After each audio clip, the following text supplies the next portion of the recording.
Remember queuing at Woolworths' Pick and Mix on a Saturday morning? The smell of fresh bread at your local Home Colonial? The thrill of the Christmas catalogue arriving from Littlewoods? These weren't just shops, they were British institutions. We found 20 legendary stores that have vanished completely. And if you're over 40, this might just break your heart a little bit.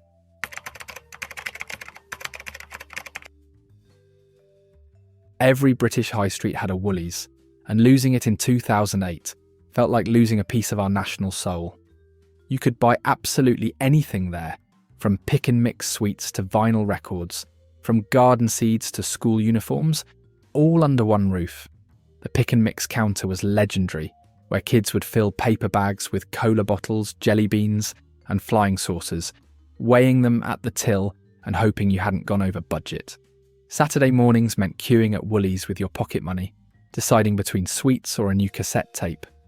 The store had that distinctive smell, a mixture of plastic toys, sweet strawberry bonbons, and floor polish that you can still remember if you close your eyes.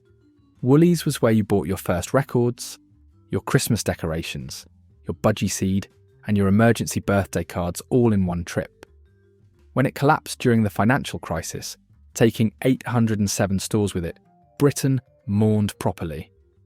High streets have never recovered that sense of democratic shopping where everyone, regardless of class or income, could find something they needed at a price they could afford.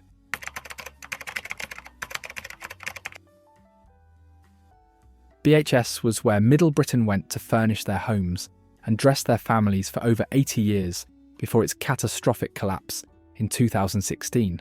It occupied that comfortable middle ground between downmarket and expensive, offering everything from bed linen to lighting, from children's clothes to curtains, all in one familiar space.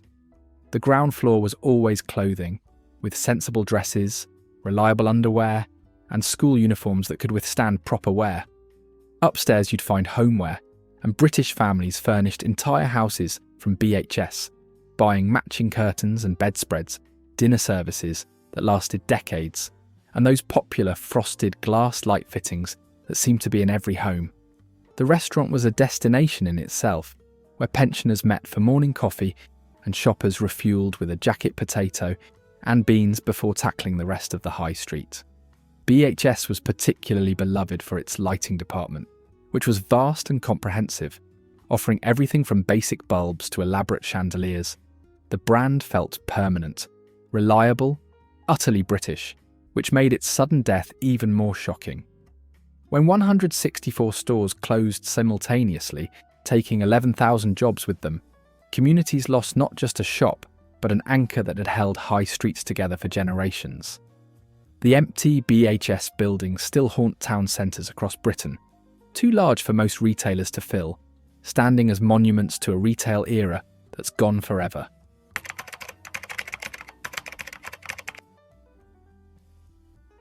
Littlewoods wasn't just a store, it was a way of life for working class and middle class families who used its catalogue and credit system to furnish homes and clothe children across generations. The catalogue would arrive like Christmas itself, a thick book full of possibilities that you'd pore over for hours, dog-earing pages and dreaming about what you might order. The stores themselves were department stores in the truest sense, selling everything from fashion to furniture, toys to televisions, often occupying prominent positions on the high street. What made Littlewoods special was the credit scheme, allowing families to spread payments over weeks or months, making larger purchases possible when cash was tight. Your mum probably had a Littlewoods catalogue agent who'd collect weekly payments, a social visit as much as a financial transaction. The stores had proper cafes where you could get a decent cup of tea and a toasted tea cake, making shopping an all-day affair rather than a rushed errand. Littlewoods Pools was equally iconic, with millions of Britons filling in their football coupons every week, dreaming of that life-changing win. The retail stores began closing in the early 2000s, unable to compete with online shopping and changing consumer habits. The last Littlewoods store closed in 2005, ending 73 years of high street presence. And while the brand continues online, it's not the same as walking through those doors on a Saturday afternoon, catalogue in hand, ready to see if that dress you'd been eyeing was even better in person.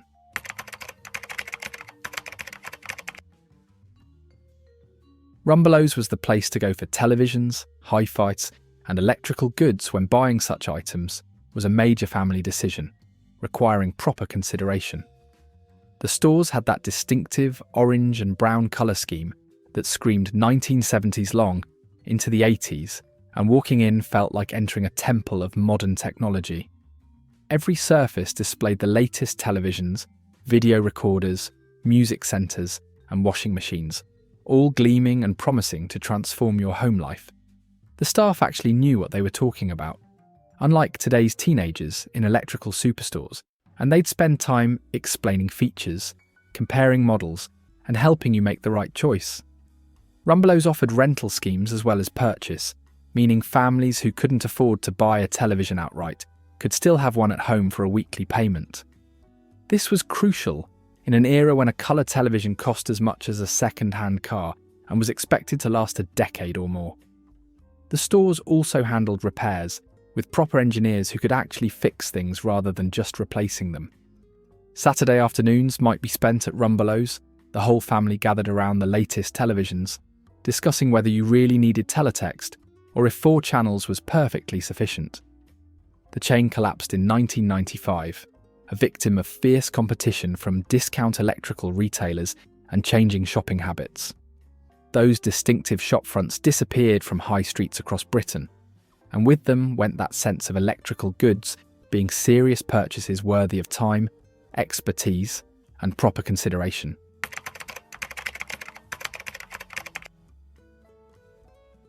Tandy was where anyone interested in electronics, computing, or radio went to browse components, buy their first computer, or simply marvel at technology that seemed impossibly futuristic.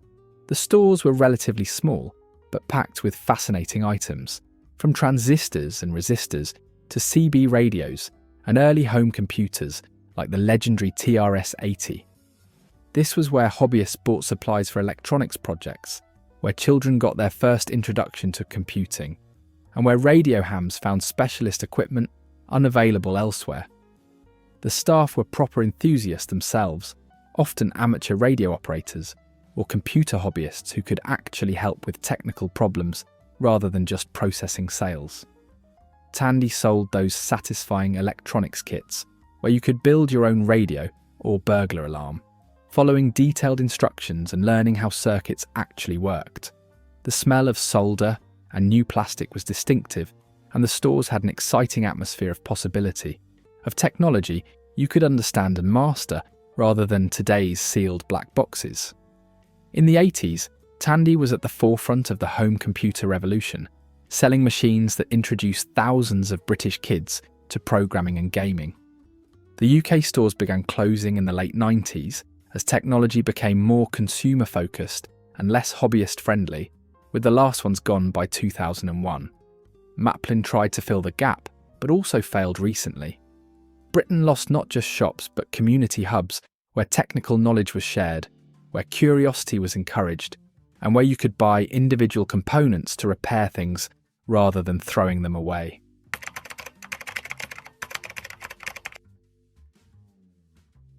Our price records. Before downloading and streaming, buying music meant a pilgrimage to our price, and it was genuinely exciting every single time. These shops were on every high street, instantly recognisable by their red and yellow branding, and walking in meant being surrounded by possibilities. Racks of vinyl, cassettes, and eventually CDs representing every genre imaginable. Saturday afternoons were spent flicking through the racks, reading album covers, asking to listen to something before buying, and debating with your mates whether this album was worth sacrificing a week's pocket money. The staff were proper music fans who could recommend albums, tell you about upcoming releases, and might even slip you a promotional poster if you were a regular. Our price had those listening stations where you could actually hear albums before buying, something that seems quaint now, but was essential when a single album represented a significant financial commitment. The charts were displayed prominently, and seeing your favourite band climb the rankings felt like a personal victory. Monday lunchtimes meant rushing to our price, to buy the new singles that had been released that morning, getting them before your friends did, taping them for people who couldn't afford to buy everything. The stores had a culture around them, meeting your mates there before going elsewhere, asking the staff to order obscure imports, learning about new music from what other customers were buying. Virgin megastores and HMV eventually dominated, and our price was absorbed and disappeared by the late 90s. With it went that democratic, high street music culture where everyone from pensioners buying Val Dunican to teenagers buying punk singles shared the same space.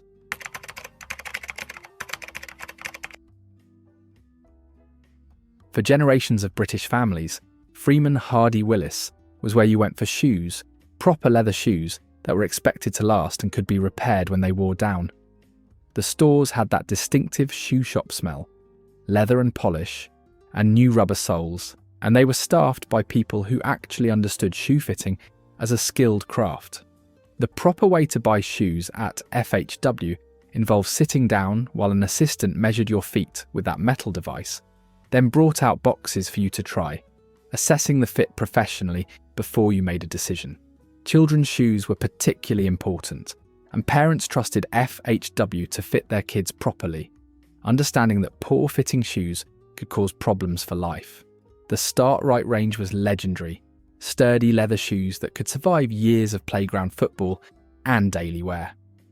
The stores also offered a repair service with cobblers who could resole, reheel, and renovate shoes rather than simply throwing them away when they wore out. This was crucial in an era when a good pair of shoes was a significant investment and expected to last years rather than months.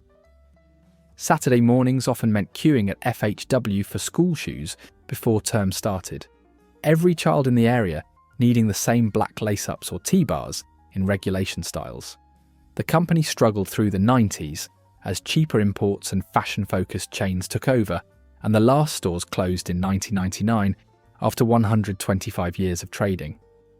Britain lost not just a retailer but expertise in proper shoe fitting, and the understanding that footwear was something worth investing in and maintaining rather than discarding after one season.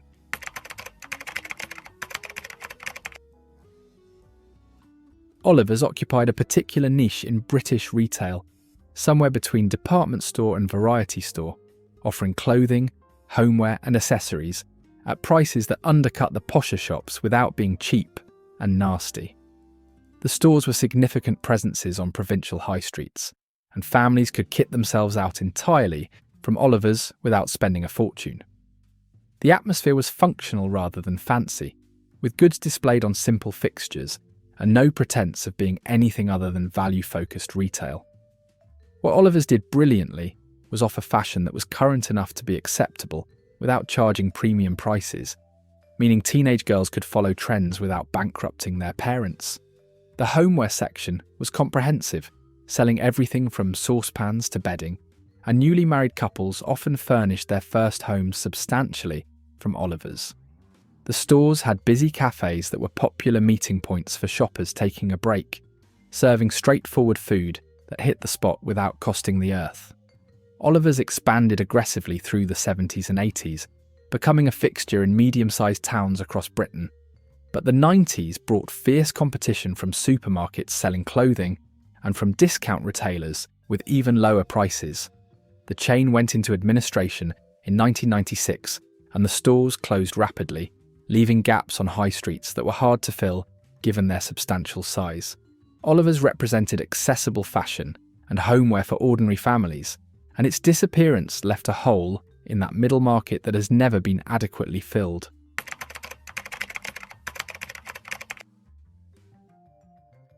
Allders department stores represented provincial elegance. Proper department stores in towns that weren't quite large enough for the big names, but wanted something better than basic chain stores.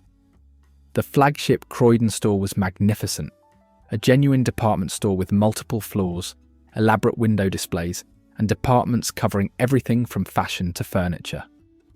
Other Allders stores occupied prime positions in town centres across the southeast, becoming anchors for local shopping districts. The stores had that department store atmosphere that made shopping feel like an occasion rather than a chore, with carpeted floors, helpful staff, and goods displayed with care rather than piled high. Allders was particularly known for haberdashery departments that older ladies loved, selling ribbons, buttons, patterns, and fabrics for home dressmaking that was still common into the 80s. The china and glass departments were extensive, perfect for wedding lists and special occasion purchases, whilst the fashion floors offered everything from school uniforms to evening wear. The restaurants were proper sit-down affairs with tablecloths and waitress service, where you could get a decent lunch rather than just a sandwich and tea. Allders offered account cards that loyal customers used for decades, building relationships with particular departments and staff members who remembered their preferences. The chain struggled through the 90s and 2000s, changing hands repeatedly, and the last stores closed in 2005 after 160 years of trading. The Croydon flagship survived longest, but eventually succumbed, leaving a massive hole in the town centre. Allders represented a particular type of provincial retail excellence that has almost completely vanished from British high streets.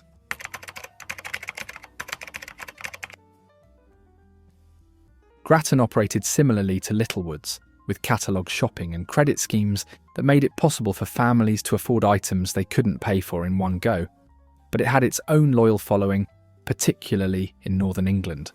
The catalogues were substantial things, hundreds of pages of clothing, toys, homeware and electronics, arriving seasonally and providing entertainment as well as shopping opportunities. Families would gather around the catalogue, planning purchases, debating options, and filling in order forms that would be posted off with payment books attached. The credit system was brilliant for managing tight budgets, spreading costs over manageable weekly amounts that were affordable even when money was short. Grattan agents were part of the community, often friends or neighbours who earned commission while helping others access credit, collecting payments weekly and processing new orders. The anticipation of waiting for your order to arrive was half the fun, parcels turning up a week or two after ordering, sometimes with free gifts or samples included. Grattan particularly excelled in clothing for larger sizes and for older people, understanding that not everyone was a size 10 or wanted teenage fashion. The company also pioneered shopping by phone rather than post, modernising but maintaining that personal service. As internet shopping took over in the 2000s, traditional catalogue shopping declined rapidly, and Grattan was absorbed into other brands, effectively disappearing by 2015. The loss wasn't just about retail, but about a particular way of managing family finances, spreading costs fairly, and maintaining community connections through weekly collection rounds that were social occasions, as much as business transactions.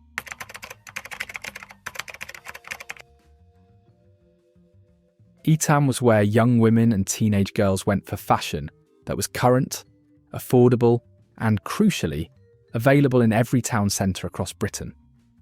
The stores were bright, modern-looking, and completely focused on women's fashion, from casual wear to going-out clothes, from lingerie to accessories. Walking into Etam felt exciting, with music playing, the latest fashions displayed prominently, and that sense that you might find something perfect for Saturday night. The prices were pitched exactly right for young women starting work, earning their own money, and wanting to look fashionable without spending a fortune. Etam was particularly known for hosiery and tights, with huge selections in every colour and denier imaginable, and for affordable lingerie that was pretty without being expensive. The stores occupied prime positions on every high street, often right in the centre near other fashion chains, creating shopping districts where you could compare options easily. The fitting rooms were always busy on Saturdays, with groups of friends trying things on, debating whether that skirt was too short or those trousers actually fitted properly. Etam also sold a younger range called Tammy Girl, targeting pre-teens and early teenagers with age-appropriate fashion that wasn't just scaled-down adult clothing. The brand struggled through the 2000s, as fast fashion chains like Primark and online shopping changed the market completely, and the last UK stores closed in 2014. Britain lost a reliable mid-market fashion retailer that had served generations of young women, and high streets lost another anchor that had drawn shoppers consistently for decades.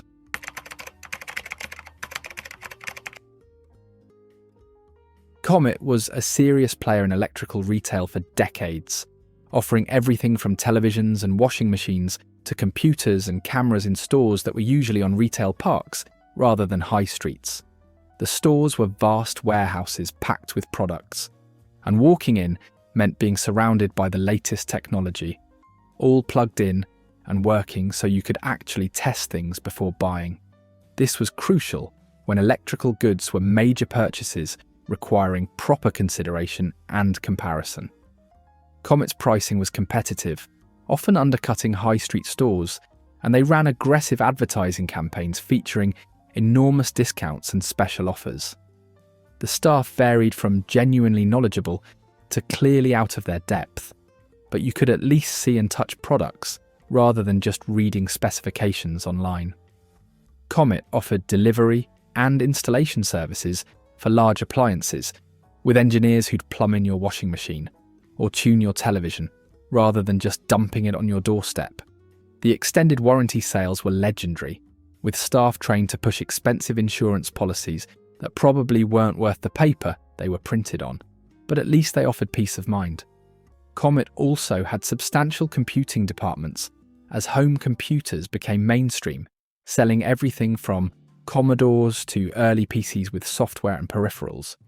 The chain struggled as online retailers offered even lower prices without expensive stores to maintain, and despite attempts to modernise, Comet collapsed into administration in 2012, closing all 236 stores and ending 79 years of electrical retail. The empty Comet stores on retail parks across Britain stood vacant for years, too large and specialised for most retailers to fill, monuments to a way of shopping that had simply become obsolete.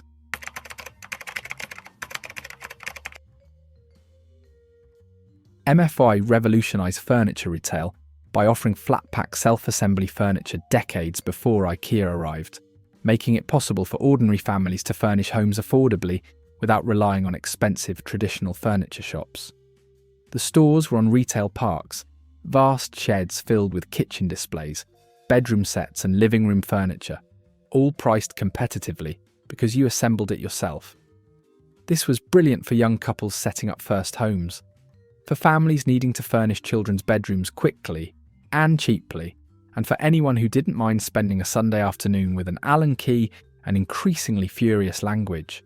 MFI kitchens were legendary, with showrooms full of display kitchens in every style and price point, and a service that would plan your kitchen, deliver the units, and if you paid extra, even install it. Thousands of British homes were fitted with MFI kitchens that were perfectly adequate, if not fancy, doing the job without costing a fortune. The quality was variable, occasionally excellent, but sometimes truly terrible. And everyone had stories of wonky wardrobe doors, or drawers that wouldn't quite fit. The stores also sold carpets, curtains, and various home accessories, becoming one-stop shops for home improvement. Saturday afternoons meant trailing around MFI with the family, planning renovations, debating whether that kitchen was worth the extra 200 quid, and trying to visualise how it would look in your actual house, rather than the perfect showroom. The chain struggled in the 2000s as IKEA offered better quality and design for similar prices, and as DIY superstores like B&Q expanded their ranges. MFI closed all stores in 2008 during the financial crisis, ending 79 years of British furniture retail and leaving a generation of homes furnished with flat-pack furniture that was already falling apart.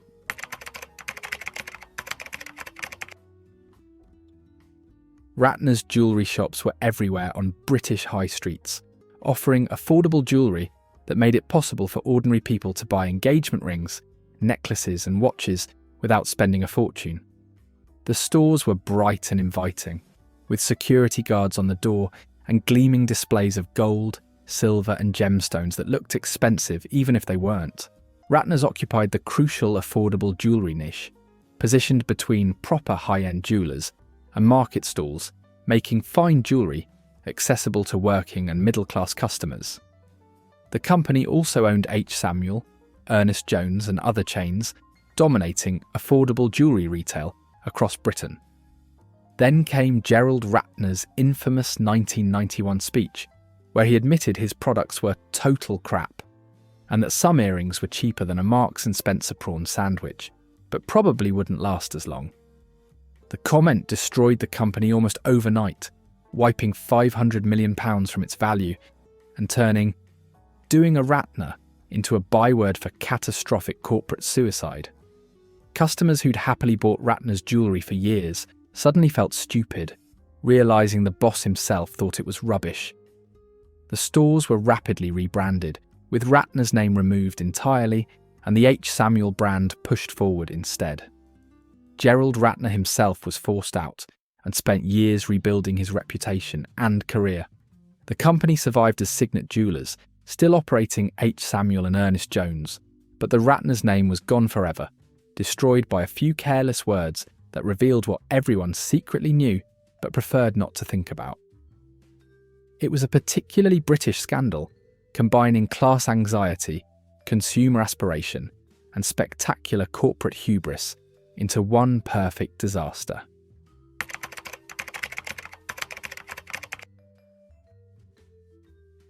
John Menzies was a Scottish institution that spread across Britain, selling newspapers, magazines, books and stationery from stores on every high street and in nearly every railway station.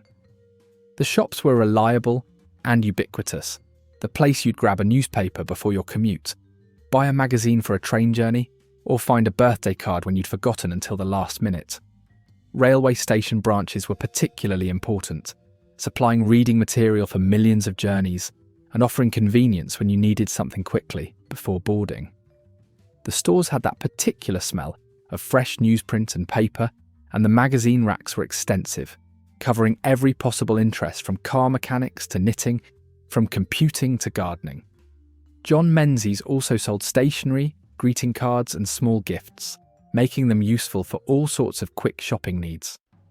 The staff knew regular customers, remembered their usual newspaper, and would often put one aside if you were running late. The company's newspaper distribution business was equally important, getting papers to shops across Scotland and beyond every morning before dawn. The retail stores struggled as newspaper sales declined and supermarkets began selling magazines and stationery more cheaply. And Menzies gradually withdrew from retail through the 1990s and 2000s.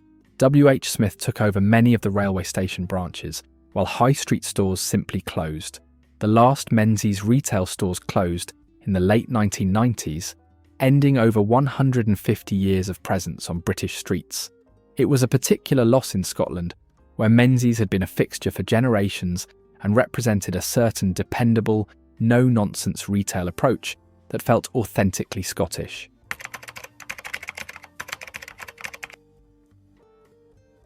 Times Furnishing offered credit-based furniture shopping that made it possible for families to furnish homes properly without needing huge amounts of cash up front, spreading payments over months or even years at manageable weekly amounts.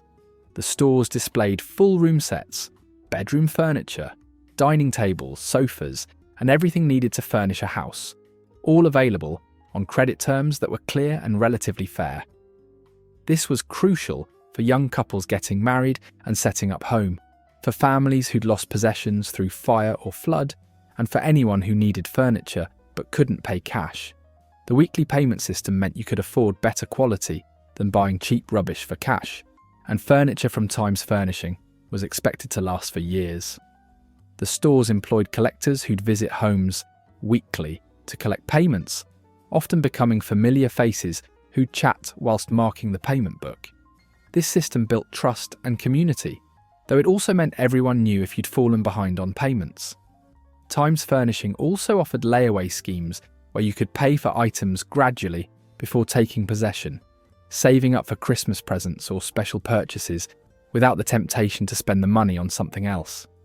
The stores were significant employers in many towns, with sales staff, delivery drivers, warehouse workers, and payment collectors all providing local jobs. The chain struggled in the 1990s as consumer credit became easier to obtain from banks and credit cards, removing the need for store-specific payment plans and as large furniture retailers like MFI offered lower prices. Times Furnishing closed in the late 1990s, ending a particular type of community-focused retail that had helped generations of British families furnish their homes affordably.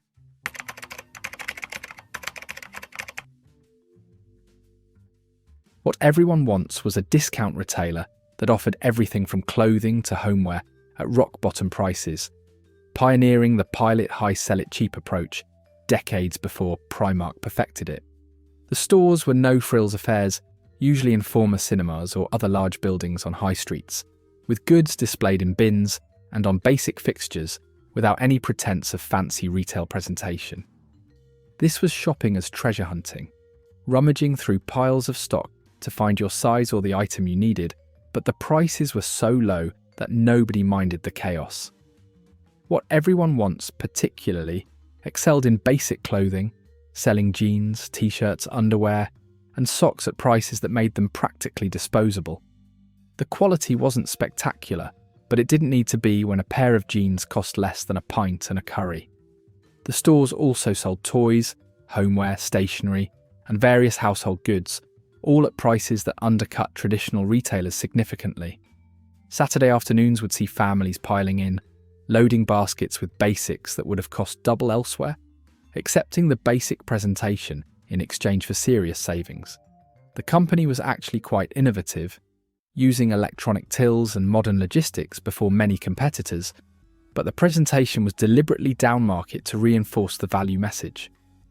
What everyone wants struggled in the 1990s as supermarkets began selling clothing, and as Primark arrived with similar prices but better presentation, and the chain disappeared by the mid-1990s. It represented a particular British approach to discount retail that was honest about what it was, no pretense, just cheap goods sold cheaply, which resonated with customers who valued honesty and value over shopping as entertainment.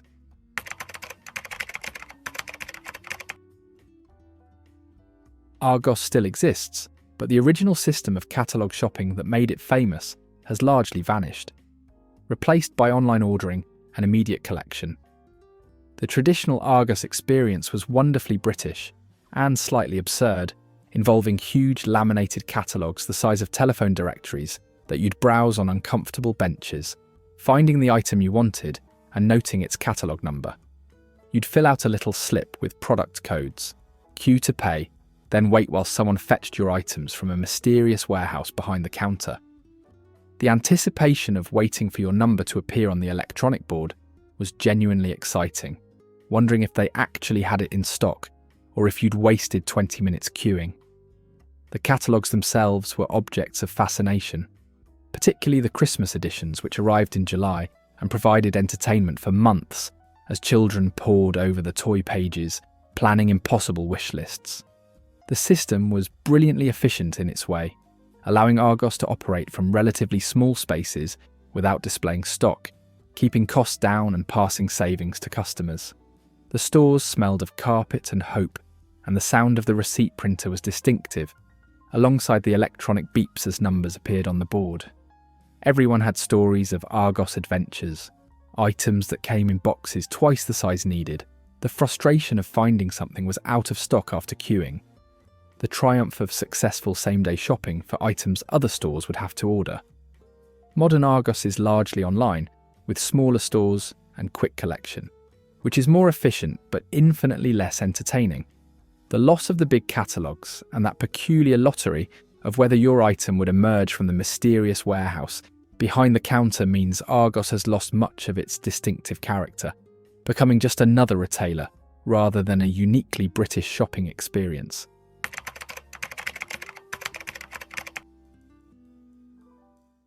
Index directly competed with Argos using essentially the same catalogue system, and whilst Argos survived, Index didn't, disappearing in the mid-1990s after failing to differentiate itself sufficiently from its larger rival. The stores operated identically, with huge catalogues to browse, slips to fill in, and mysterious warehouses from which your goods would eventually emerge. Index catalogues were slightly smaller than Argos but covered similar ranges, from toys and electricals to homeware and clothing, all at competitive prices. The company was owned by Littlewoods, giving it substantial backing and allowing it to leverage existing distribution networks and buying power. Index stores appeared in most large towns, often near Argos branches, creating direct competition that ultimately benefited customers through lower prices and better service. The experience of shopping at Index was essentially identical to Argos, down to the uncomfortable seating and the electronic number boards, which perhaps was the problem. Without meaningful differentiation, beyond minor price differences, customers had little loyalty to one chain over the other. Index struggled to justify its existence as the 1990s progressed, with Argos dominating the catalogue retail space and other competitors like Comet and Dixon's offering alternatives for electricals. The chain closed in 1996, with stores either shutting completely or converting to other Littlewoods Group brands. Those who worked there or shopped regularly probably felt some nostalgia, but Index's disappearance was relatively painless compared to other retail losses because Argos continued offering essentially the same service. It represented retail competition that was perhaps too similar to survive, proving that in catalogue retail, there was only room for one dominant player. From Woolies Pick and Mix to Rumbelows telly displays, these 20 stores shaped British high streets for generations before vanishing completely. If this brought back memories, hit subscribe and watch the next video appearing on your screen now. Thanks for watching.